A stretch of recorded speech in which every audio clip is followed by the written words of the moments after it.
অনেক সুন্দর করে ইঞ্জিন সংযুক্ত করা হয়েছে, এখন বেকম হইতেছে। ইঞ্জিনের থেকে যে বেকমের যে প্রেশারটা, একটা হলো ব্রেকের কাজ করে আর একটা হলো ওয়াশরুমের ফ্লাশের কাজ করে। দুইটা পাইপ আছে, এই যে একটা দুইটা। এখন এই ভিতরে আমরা দেখব আসলে ইঞ্জিনে কত প্রেশার হলে এখানে যায়।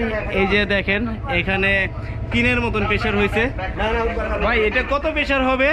এটা 5 ইঞ্চি ওঠার পরে তারপরে 5 বার 5 বার 5 বার, হ্যাঁ 5 বার প্রেশার হওয়ার পরে তারপরে এটা আপনারা ছাড়বেন। ইঞ্জিনে এমআর হবে।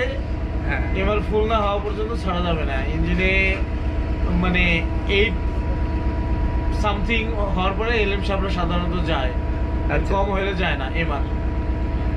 তো এই যে দেখেন এটা মাত্র বেকম লাগানো হয়েছে।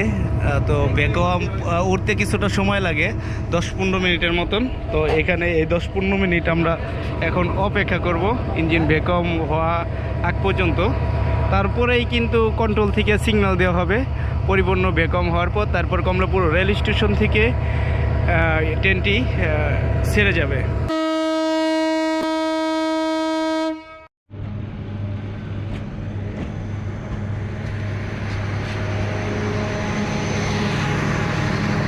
আন্তনগর সুবর্ণ এক্সপ্রেস রাইট টাইমে ঢাকা থেকে ছেড়ে গেল।